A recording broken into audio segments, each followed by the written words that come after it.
Égayon cassé. Ibitim tamitim.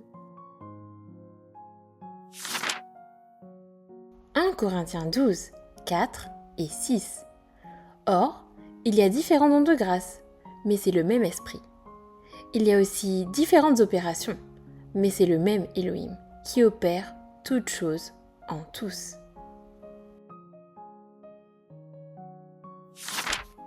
Tu sais ce qui est extraordinaire ?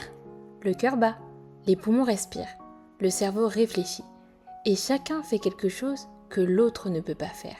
Retire l'un d'eux, et tout s'arrête. C'est exactement ce qu'est l'Ecclésia, et c'est exactement ce que tu es. Toi, avec ce que tu aimes faire, ce que tu fais mieux que tout le monde, sans même t'en rendre compte. Ton ami, ton frère, ta sœur, chacun unique, chacun nécessaire, chacun vu par Elohim.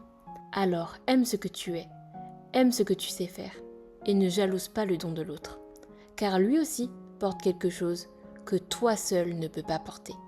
Parce qu'en aimant tes dons, tu aimes celui qui te les a prêtés. Elohim. Laisse-moi te raconter une histoire. L'histoire d'une famille. L'histoire de deux frères. Il était une fois une famille unie. Elle était unie par l'amour des uns et des autres. Mais, plus fort encore, elle était unie par l'amour de Yehoshua. Dans la maison des Bello, il y avait deux garçons. Noé, le petit, toujours un crayon quelque part. Élie, le grand, toujours un ballon dans les pieds. Deux frères, deux mondes, une même famille. Et il y eut un soir. Ce soir-là, Noé montra son dessin à papa. Papa se pencha, les yeux grands ouverts. « C'est magnifique », dit-il doucement. Dans l'encadrement de la porte, Élie regardait. Le lendemain, Élie prit les crayons de Noé et les cacha sous son lit. Il ne savait pas pourquoi exactement. Il avait juste quelque chose de chaud et de serré là, dans le ventre. Il était jaloux. Pourquoi papa a dit à Noé que son dessin était magnifique? Et moi? Le lendemain, la trousse de Noé avait disparu. Il chercha sous le canapé, derrière les chaises, partout. Élie regardait son frère pleurer en cherchant ses crayons. Il ne disait rien, mais ses pieds ne bougeaient plus. Son cœur, lui, avait tout compris. C'était donc ça, la culpabilité ? Pris de remords, il alla chercher la trousse sous son lit et il attendit à Noé. C'était moi. Je suis désolé. Noé ne dit rien. Il prit juste la main de son frère et ils s'assirent ensemble devant une grande feuille blanche. Leur père s'assit entre eux. Noé dessine ce que les yeux ne voient pas encore. Et il court là où les autres n'osent pas aller. Vous n'avez pas les mêmes dons. C'est pour ça que vous êtes frères. Chacun porte son trésor, pas pour se comparer, pour se compléter.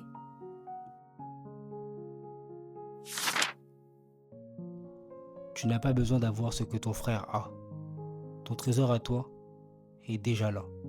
Elohim l'a mis en toi.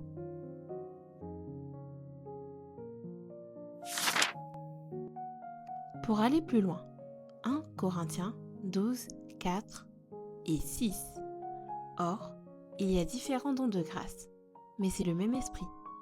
Il y a aussi différentes opérations, mais c'est le même Elohim qui opère toutes choses en tous. Romains 12, 6. Mais, ayant des dons de grâce différents, selon la grâce qui nous a été donnée. Psaume 139, 14. Je te loue, parce que je suis respecté et distingué. Tes œuvres sont merveilleuses, et mon âme le sait très bien. Éphésiens 2, 10.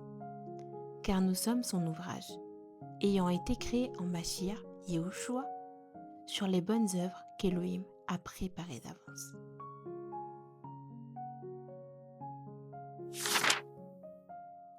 Réflexion après lecture.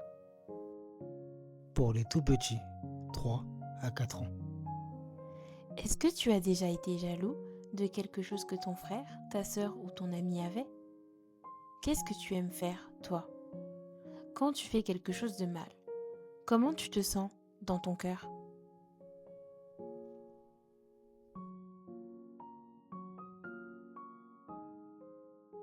Pour les grands, 5 à 6 ans. Pourquoi Élie a caché la trousse de Noé, d'après toi? Est-ce que c'était facile pour Élie de dire « Je suis désolée » Pourquoi? Si tu étais Noé, tu aurais pardonné tout de suite? Quel est ton trésor à toi? Ce que toi seul sais faire.